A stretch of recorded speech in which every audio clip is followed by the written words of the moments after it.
இஸ்லாம் கொடுத்திருக்கக்கூடிய பெண் உரிமைகள் என்ன?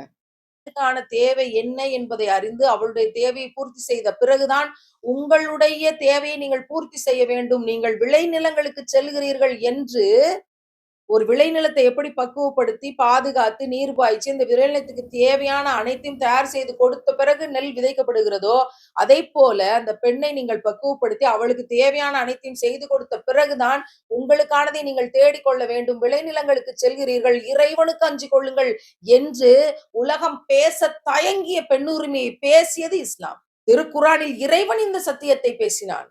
உலகத்தில் எந்த மார்க்கமும் இதை சொல்லிக் கொடுக்க கிடையாது. கீழ் சாதியை சேர்ந்தவர்கள் இந்த பெண்கள் எல்லாம் கல்வியை காதில் கேட்டால் அந்த காதில் ஈயத்தை காய்ச்சி ஊற்றுங்கள் என்று சொல்லிக் கொண்டிருந்த இதே உலகத்தில் பெண்களுக்கு கல்வி உரிமையை கொடுங்கள், அவர்கள் படிக்க வேண்டும், அறிவு தெளிவு அடைய வேண்டும் என்று பெண்களை படிக்க வைத்து அடுத்த தலைமுறையை நெறிப்படுத்தக்கூடிய அறிஞர்களாக உருவாக்கிய மார்க்கம் இஸ்லாம் மார்க்கம். திருமணம் என்ற ஒன்று ஒரு கணவனுக்கு மட்டும்தான் உரிமை, பெண்ணுக்கு எந்த உரிமையும் கிடையாது என்று இருந்த பொழுது பெண் தனக்கு பிடித்த கணவனை தேர்ந்தெடுக்கக்கூடிய உரிமையை, பெண்ணுடைய சம்மதம் தான் முக்கியம் என்று அந்த பெண்ணுக்கு நியாயத்தை ஏற்படுத்தி கொடுத்த மார்க்கம் இஸ்லாம். கணவன் ஒருவேளை கொடுமை செய்தால், ஒழுக்கமற்று திரிந்தால், எத்தனை பெண்களோடும் உலவிக் கொண்டு இருந்தால் அந்த திருமணத்தை முறித்து கொள்ளக்கூடிய, விவாகரத்து செய்யக்கூடிய உரிமையை முதலில் உலகத்தில் கொடுத்த மார்க்கம் இஸ்லாம். மறுமணம் செய்யக்கூடிய வாய்ப்பை கொடுத்த ஒரே மார்க்கம் இஸ்லாம். கணவன் இறந்து போனால் கணவனுடைய எரிகிற நெருப்பில் அந்த மனைவியை உயிரோடு சேர்த்து எரித்து கொள்ளுங்கள் என்று இருந்த காலகட்டத்தில்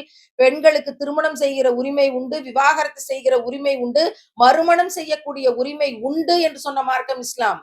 புத்த சமயத்தின் ஒரு பிரிவிலும் சமண சமயத்தினுடைய ஒரு பிரிவிலும் பெண்கள் சொர்க்கத்துக்கு போக முடியாதவர்கள் இறந்து ஆணாக மறுபடியும் பிறந்து வந்தால்தான் அவர்கள் சொர்க்கத்துக்கு அடைய முடியும் என்ற கோட்பாடுகள் இன்றைக்கும் பின்பற்றப்படுகிறது.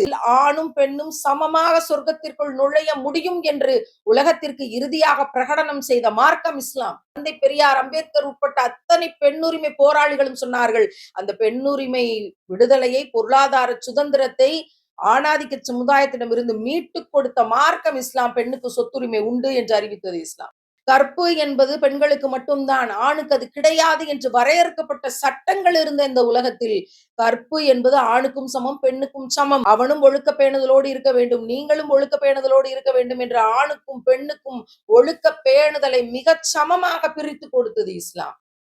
உலகம் முழுவதிலும் பெண்களை அழகு பொருளாகவும் போகப் பொருளாகவும் பார்த்து கொண்டிருந்த போது, உன் அழகு உன் கணவனுக்கு மட்டும் தானே தவிர வீட்டை விட்டு வெளியே போனால் உன் உடலை மறைத்துக் கொண்டுதான் போக வேண்டும் என்று நீ அழகு பொருள் கிடையாது என்று புரட்சியை முதலில் உலகத்தில் விதைத்த மார்க்கம் இஸ்லாம். இத்தனை விளம்பர பொருட்களுக்கும் பெண்களை இன்றைக்கு வரைக்கும் போகப் பொருளாக பயன்படுத்தி கொண்டு இருக்கிற பொழுது, பெண் என்பவள் இறைவனால் உனக்கு கொடுக்கப்பட்ட அமானிதம், அவளை பாதுகாக்க வேண்டியதனுடைய கடமை, அவளை நீ வெளியே விட்டு நீ வித்து நீ வாழ்ந்தனா நரகத்துக்கு போவாய் என்று ஆண்களுடைய சமுதாயத்திற்கு எச்சரிக்கை செய்த மார்க்கம் இஸ்லாம். தாயின் காலடியில் சொர்க்கம் கிடக்கிறது என்று ஏற்றி வைத்த மார்க்கம் இஸ்லாம். மாதவிடா என்றால் அவள் தீட்டு, அவள் 5 நாள் வெளியே அனுப்பிவிட்டு அதுக்கு பிறகுதான் வீட்டுக்குள் சேர்க்க வேண்டும் என்றெல்லாம் கேவலங்கள் இருக்கின்ற இன்றைக்கு வரைக்கும் இருந்து கொண்டிருக்கிற காலகட்டத்தில் மாதவிடா என்பது தீட்டு அல்ல, அவ எப்பவும் போல வீட்டுல இருக்கலாம்ங்கிற சம உரிமை கொடுத்த மார்க்கம் இஸ்லாம். என்னமா செய்றீங்கன்னு கேட்டா, ஹவுஸ் ஒய்ஃபா தான் இருக்கிறேன், வீட்டு வேலை தான் செய்யறேன், நான் ஒன்னும் செய்யலன்னு பெண்களே தங்களை சொல்லக்கூடிய இடத்திற்கு விதைக்கப்பட்ட இந்த சமுதாயத்தில்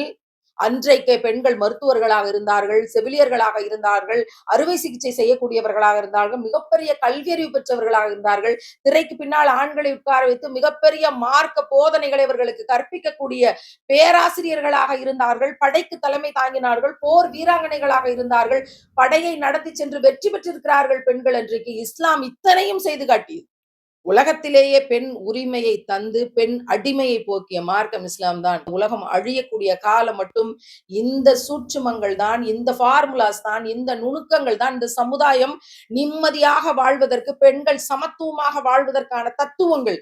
எங்க இது போய் சேர்ந்துருச்சு அப்படின்னா பெண்கள் எல்லாம் விழிப்படைஞ்சிருவாங்களேங்கிறதுனால இஸ்லாத்துல பெண்களுக்கு உரிமை கிடையாது, அவங்கள ஃபர்தா போட சொல்லி அவங்கள அடிமையா வச்சிருக்கிறாங்க, அவங்களுக்கு அறிவு கிடையாது, அவங்க ஒரு மடக்கூட்டம் என்று பிரச்சாரம் செய்து கொண்டிருக்கிறார்கள். இஸ்லாம்னா பயம், இஸ்லாமோபியாவை விதைத்து கொண்டு இந்த நாடு அந்த நாடுன்னு இல்ல, உலகத்தின் அத்தனை நாடுகளும் இஸ்லாத்தை எதிர்க்கக்கூடிய அத்தனை இடங்களிலும் இருக்கக்கூடிய பயம், பெண் அடிமை என்ற பெயர்ல என்னவெல்லாம் இருக்கிறதோ அது அத்தனையும் இஸ்லாம் எதிர்த்தது.